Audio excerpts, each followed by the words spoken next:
हाम्रो निरन्तर आज मात्रै होइन विगत 14 वर्षदेखि एउटै लक्ष्य छ, नेपालमा राज संस्थालाई स्थापना गरेर नेपाली भएर बाँच्ने। किनभने हाम्रो यदि हामीले कर्म गर्न सकेनौँ, यदि हामीले प्रयास गर्न सकेनौँ, यदि नेपालमा राज संस्थालाई स्थापना गर्न सकिन भने आज 14 वर्षमा प्रमाणित भइसकेको अवस्था छ कि राष्ट्र रहन सक्दैन भनेर। त्यसले गर्दाखेरि यो मुलुकलाई बचाउनको लागि पनि नेपालमा राज संस्थालाई स्थापना गरेर नेपाली भएर बाँच्नको लागि एउटै लक्ष्य लिएर नेपाली जनता माझमा र आयोजक नेपाली जनताको आयोजनामा अहिले यस पवित्र कार्यलाई हामीहरूले अगाडि बढाउँछौँ। धन्यवाद। हजुरलाई मेरो प्रश्न, तपाईहरू राजा ल्याउनुहुन्छ भनेर धेरै कार्यक्रम गर्दै हुनुहुन्छ होइन, राजा कहिले आउनुहुन्छ त? भोलि नै आउनुहुन्छ, कहिले आउनुहुन्छ? जनताको प्रश्न यो हजुरलाई, अनिवार्यलाई। धन्यवाद। मैले बसेर अनुमति लिएँ। प्रश्नको लागि धन्यवाद। कानुनी हिसाबले राज संस्थालाई विस्थापित गरेको अवस्था छ, तर व्यवहारिक र नेपालीको आत्मा, मन, मुटु र मस्तिष्कमा नेपालको राज संस्थालाई कसैले पनि विस्थापित गर्न सक्दैन। यो ध्रुव सत्य कुरा हो, किनभने यो सनातनदेखि चलिआएको एउटा पवित्र संस्था भएको कारणले गर्दाखेरि अब जुन हिसाबले विदेशीको इसारामा, मैले खोलेर भन्दाखेरि विदेशीको इसारामा नेपालका नेताहरू बिक्री भएको कारणले गर्दाखेरि आज राज संस्थाको अवस्था र नेपालको अवस्था यो हुन पुगेको कारणले गर्दाखेरि अब यो देशको मालिक भनेको नेपाली जनता मात्रै हो।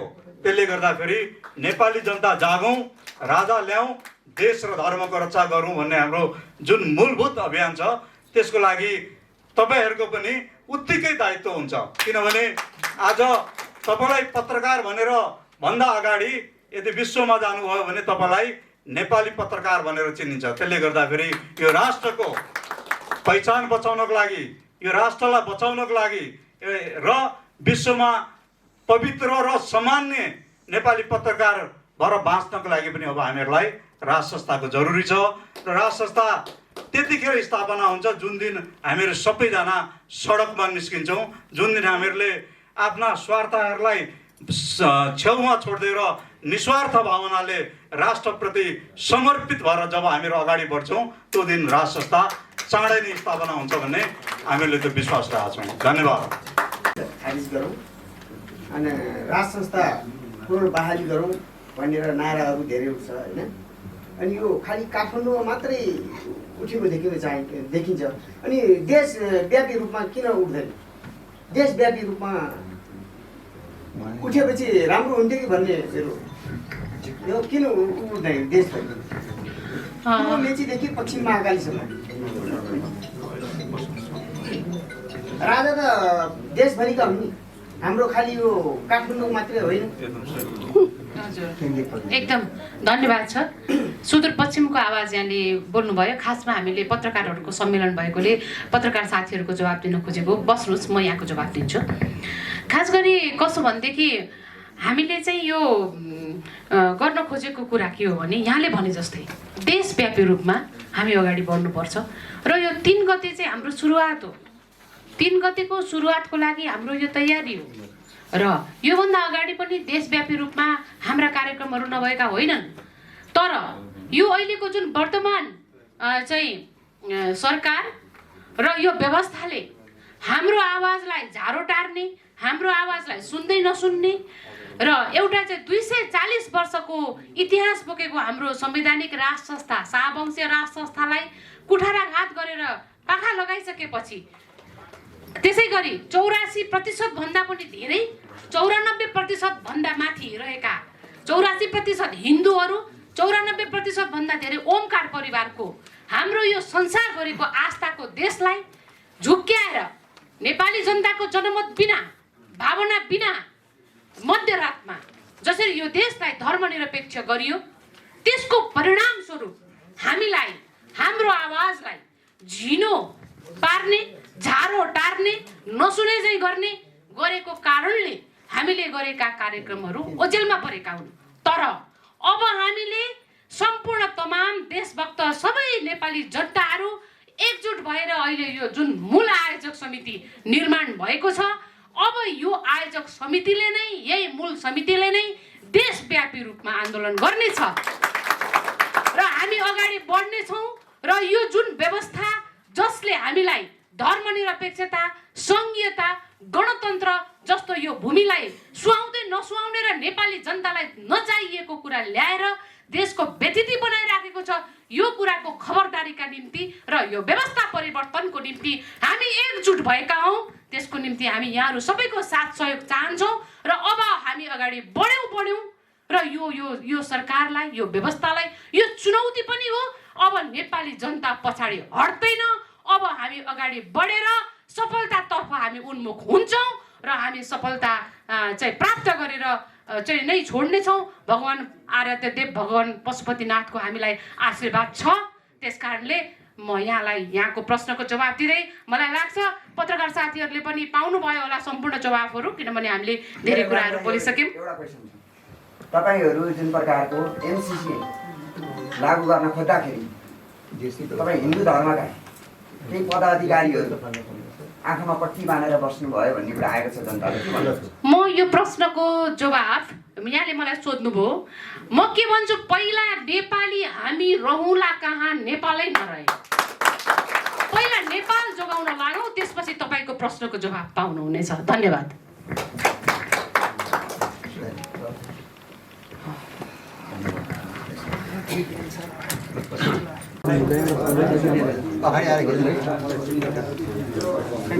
ओमकार परिवार सबै राष्ट्रवादी, देशभक्त, राजावादी, देशलाई माया गर्ने तमाम नेपालीहरू हामी चाहिँ आफ्नो व्यक्तिगत झन्डा, ब्यानर, हाम्रो संस्थाको परिचय छोडेर हामी नेपाली झन्डा, ओमको झन्डा बोकेर 2047 सालको संविधान, नेपाल अधिराज्यको संविधान 2047 लागू हुनुपर्छ र जुन यो चाहिँ धर्मनिरपेक्ष, सङ्घीयता र गणतन्त्रात्मक संविधान ल्याइएको छ, त्यो संविधान खारेज हुनुपर्छ र हाम्रो भन्ने एउटा पवित्र एकमात्र नारा बोकेर हामी सबै धार्मिक सङ्घ संस्थाहरू, यहाँहरूले अहिले अनुहारै देखिरहनु भएको छ, हामी यहाँ सबै छौँ।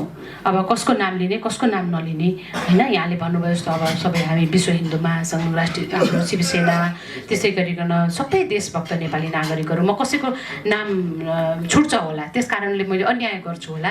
त्यसो हुँदाखेरि सबै अब हाम्रो यहाँ अहिले सबै बसिरहनु भएको छ, आदरणीय कलाकार दाइहरू हुनुहुन्छ, हाम्रो श्रीकृष्ण प्रणामी सेवा समिति, त्यस्तै गरी पत्रकार साथीहरू, यहाँहरू सबैको, त्यसै गरी हाम्रो चाहिँ 2047 को संविधान पुनर्स्थापना गरौँ भन्ने हाम्रो यत्रो यो पत्रकारहरूको अगाडि हाम्रो सम्मेलनै भइरहेछ, हाम्रो ब्यानरै यही छ पुनर्स्थापना समिति। त्यसै गरी सबैलाई म आमन्त्रण पनि गर्न चाहन्छु र हामी सबैको नै यो एउटा सामूहिक हो, यो कुनै एकजनाको, कुनै संस्थाको, कुनै व्यक्तिको, कुनै पार्टीको होइन, यो 2047 संविधान लागू गरौँ भन्ने र यो मुलुकलाई सङ्घीयता, धर्मनिरपेक्षता र गणतन्त्रबाट मुक्त गरेर समुन्नत, सुखी नेपाली र नेपालको परिकल्पना गर्ने तमाम देशभक्त नेपालीहरूको यो कार्यक्रम हो। त्यसकारणले यो पत्रकार सम्मेलन मार्फत म सम्पूर्ण देश विदेशबाट छरिएर रहेका नेपालीहरूको पनि हामीले सहानुभूति प्राप्त गरेका छौँ।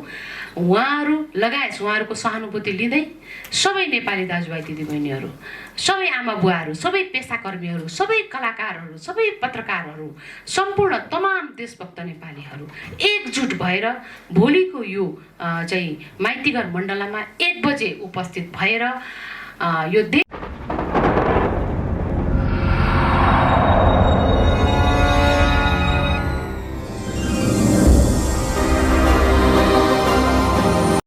पारिएको इतिहास साँची छ। पछिल्ला 7 दशकमा 7वटा संविधान जारी भए, 5 पटक राजनैतिक व्यवस्था परिवर्तन भए, 2वटा संविधान सभा निर्वाचन, 2047 साल यता 26 पटक प्रधानमन्त्रीहरू बने, तर सबै नेपालीलाई राष्ट्रिय एकता र अखण्डताको सूत्रमा आबद्ध गर्न सकेन। संस्कृति, प्रकृति र स्वाधीनताको संरक्षण साथै सम्बोधन हुन सकेन। सुशासन, लोक कल्याणकारी राज्य, दिगो विकास र समुन्नति नारामै सीमित रहे। राजनैतिक अस्थिरता, नागरिकमाथिको ऋणको भार, गरिबी, रोग भोग, बेरोजगारी, अन्याय र सुरक्षा चुनौती झन्झनै चुलिँदै आएको छ।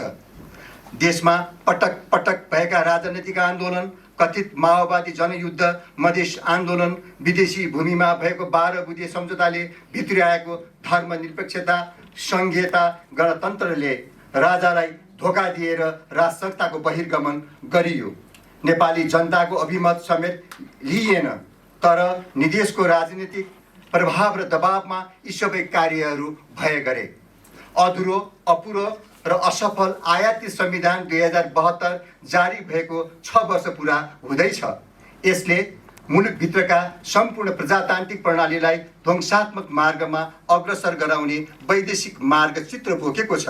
राजनीतिका नाममा दल र नेतागणले मुलुक लुट्न र बर्बाद गर्न, भागभण्डा र बाह्य चलखेलको रणमैदान बनाउने नाङ्गो नाच हुनु मुलुकको लागि दुर्भाग्य हो। वेदले अनादिकालदेखि नै मानव समाजलाई वसुधैव कुटुम्बकमको भावना मार्गदर्शन गरेको हुँदा वैदिक विधानलाई नै अनादि संविधान मानिएको छ, जसको आंशिक निरन्तरता हिम्मत खण्ड भारतवर्षका राजा महाराजाहरूले विश्व रामराज्य कालमा नै प्रयोग गर्दै आएका थिए।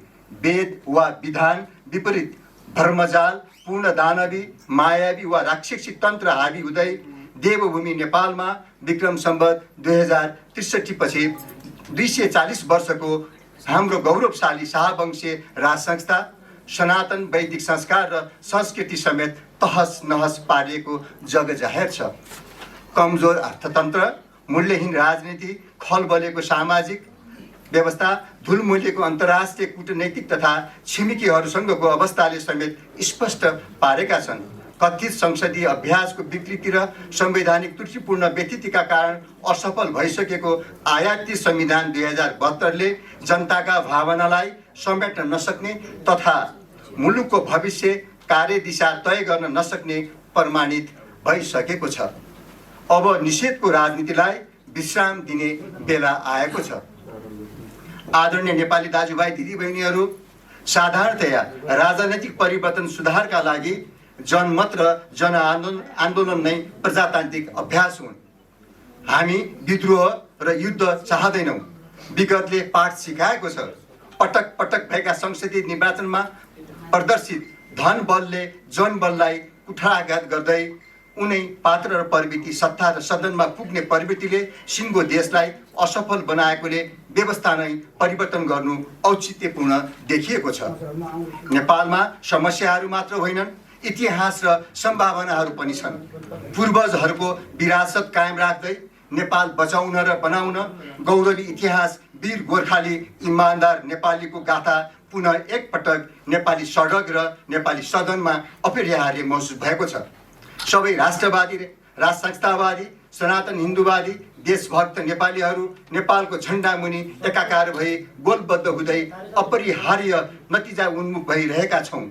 राष्ट्र निर्माता श्रीपाद बडा महाधिराज पृथ्वीनारायण शाहको योगदानलाई स्मरण र सम्मान गर्नु हामी सबैको कर्तव्य हो। वर्तमान अवस्थामा सिर्जना हुँदै गएको विश्व राजनीति, नेपालको भू राजनैतिक अवस्था र आम जनताका भावनालाई समेटेर निर्णय लिने बेला आएको छ।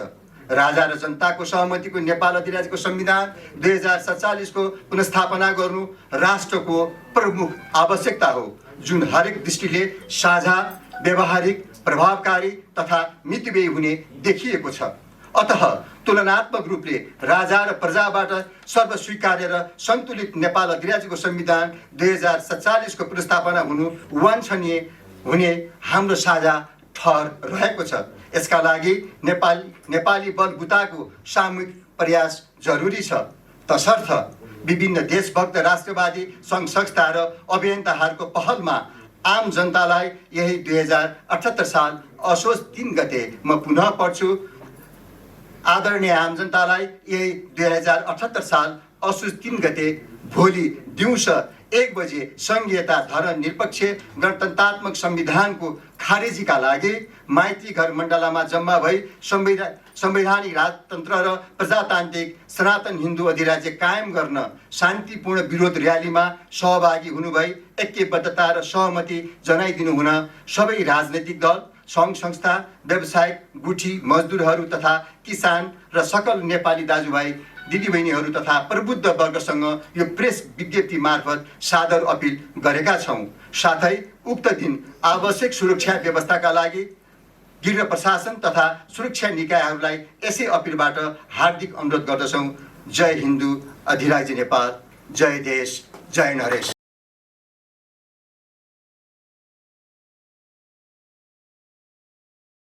सबै ओमकार परिवार, सबै राष्ट्रवादी, देशभक्त, राजावादी, देशलाई माया गर्ने तमाम नेपालीहरू, हामी चाहिँ आफ्नो व्यक्तिगत झन्डा, ब्यानर, हाम्रो संस्थाको परिचय छोडेर हामी नेपाली झन्डा, ओमको झन्डा बोकेर 2047 सालको संविधान, नेपाल अधिराज्यको संविधान 2047 लागू हुनुपर्छ र जुन यो चाहिँ धर्मनिरपेक्ष सङ्घीयता र गणतन्त्रात्मक संविधान ल्याइएको छ, त्यो संविधान खारेज हुनुपर्छ र हाम्रो भन्ने एउटा पवित्र एकमात्र नारा बोकेर हामी सबै धार्मिक सङ्घ संस्थाहरू, यहाँहरूले अहिले अनुहारै देखिरहनु भएको छ, हामी यहाँ सबै छौँ।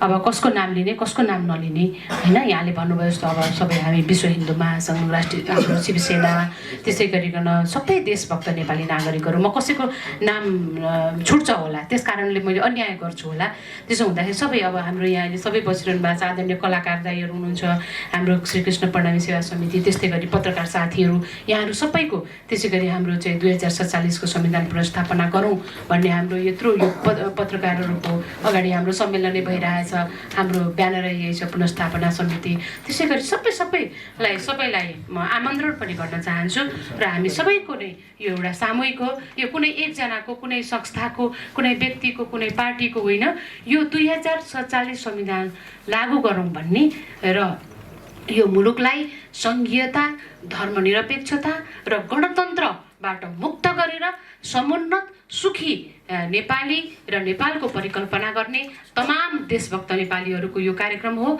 त्यसकारणले यो पत्रकार सम्मेलन मार्फत म सम्पूर्ण देश विदेशबाट छरिएर रहेका नेपालीहरूको पनि हामीले सहानुभूति प्राप्त गरेका छौँ। उहाँहरू लगायत उहाँहरूको सहानुभूति लिँदै सबै नेपाली दाजुभाइ दिदीबहिनीहरू, सबै आमा बुवाहरू, सबै पेसाकर्मीहरू, सबै कलाकारहरू, सबै पत्रकारहरू, सम्पूर्ण तमाम देशभक्त नेपालीहरू एकजुट भएर भोलिको यो चाहिँ माइतीघर मण्डलामा 1 बजे उपस्थित भएर यो देशलाई बचाउनका निम्ति